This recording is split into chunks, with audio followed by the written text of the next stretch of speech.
Hello hi అండి, welcome back to our channel lush queens. నేను మీ లక్ష్మి. అందరు ఎలా ఉన్నారు? నేనైతే చాలా బాగున్నాను. మీరందరూ ఎలా ఉన్నారు అనేది నాకు కమెంట్ చేసి చెప్పండి. ఈరోజు మన వీడియో ఏంటి అంటే, ఒక్కొక్కసారి మన ఇంట్లో మనకు నచ్చని టీపాయ్ టేబుల్స్, స్టూల్స్, చైర్స్ లాంటివి ఉంటాయి. అవి పాతగా అయిపోయానో లేకపోతే కలర్ పోయానో వాటిని పక్కన పడేస్తూ ఉంటాం కదా.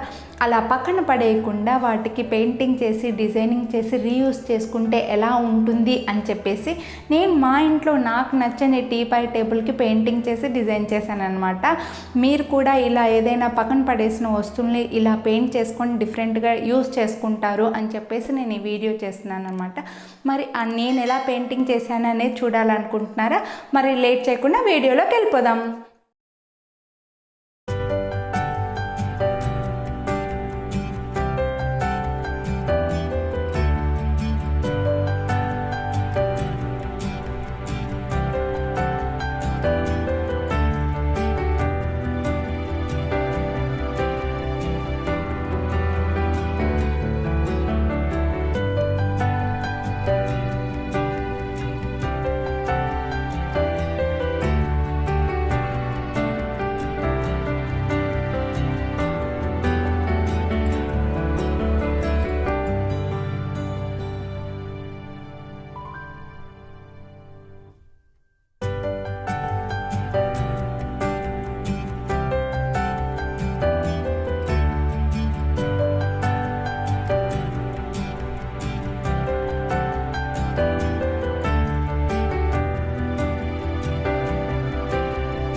సో ఇదండి నా టీపై. నచ్చిందా? మీకు నచ్చిందా లేదా నాకు కమెంట్ చేసి చెప్పండి. నాకైతే చాలా బాగా నచ్చిందనమాట. జస్ట్ 2 కలర్స్ని ఉపయోగించి ఇంత సింపుల్గా డిజైనింగ్ చేసుకుంటే కొత్త టేబుల్ లాగా వచ్చింది. నాకు చాలా అంటే చాలా బాగా నచ్చింది.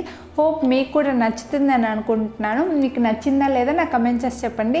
అలాగే ఈ వీడియో మీకు నచ్చినట్లయితే ప్లీజ్ లైక్ చేసి మీ ఫ్రెండ్స్ అండ్ ఫ్యామిలీకి షేర్ చేయండి. ఇంకా ఇంతవరకు మీరు కనుక నా ఛానల్ని సబ్స్క్రైబ్ చేయకపోతే కింద రెడ్ కలర్లో సబ్స్క్రైబ్ బటన్ ఉంది కదా, అది క్లిక్ చేసి పక్కన బెల్ బటన్ కూడా అలానే యాక్టివేట్ చేసుకున్నారంటే నేను చేసే మంచి DIY వీడియోస్ మీరు మిస్ అవ్వకుండా చూడొచ్చు. So stay tune to Lush Queens. Thank you. Have a nice day.